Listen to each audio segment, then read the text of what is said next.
Tough question, I don't know actually. অবশ্যই আছে তো লাইফ পার্টনার নিয়ে।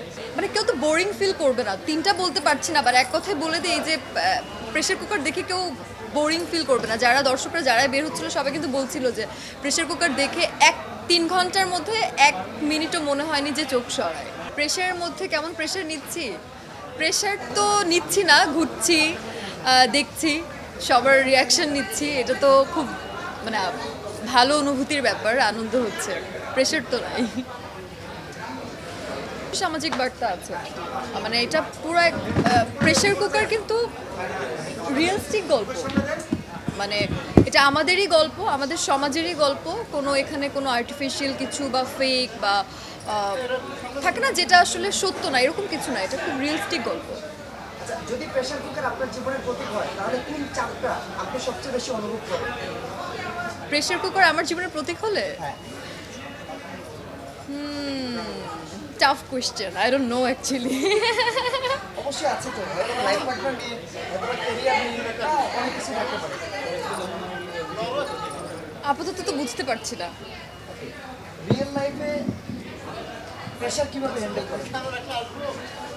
রিয়েল লাইফে প্রেশার কিভাবে হ্যান্ডেল করি? বেশি প্রেশার লাগলে ঘুমিয়ে যাই।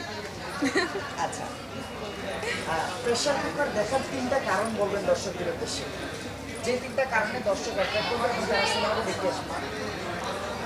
প্রথমত প্রেশার কুকার দেখে আমার মনে হয় মানুষ অনেক কিছু শিখতে পারবে, শুধুমাত্র সিনেমাটা দেখবেনই এখান থেকে, যে রাফি ভাই যে বার্তাটা আসলে দেওয়ার চেষ্টা করেছে, আমার মনে হয় যে এটা সবাই দেখে এটা যেন একটু হলেও মানে ছেলেরা বা আমাদের সমাজের মানুষজন যারা আছেন, শেখার আছে, মানে কেউ তো বোরিং ফিল করবে না, তিনটা বলতে পারছি না, আবার এক কথায় বলে দিই যে প্রেশার কুকার দেখে কেউ বোরিং ফিল করবে না। যারা দর্শকরা যারা বের হচ্ছিল সবাই কিন্তু বলছিল যে প্রেশার কুকার দেখে 3 ঘন্টার মধ্যে 1 মিনিটও মনে হয়নি যে চোখ সরায়। সো এটা একটা ব্যাপার, কেন দেখবে না বলেন? প্রথম সিনেমা হিসেবে তুমি কি অতিরিক্ত কোনো চাপ ফিল করছো কিনা? না, চাপের প্রশ্ন।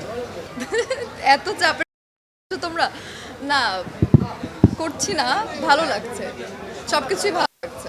আমার কাছে মনে হয় যে কমপ্লিকেশনটা কনফিডেন্সে, কারণ আমাদেরকে মেয়েদেরকে যখন মানুষজন চারদিকে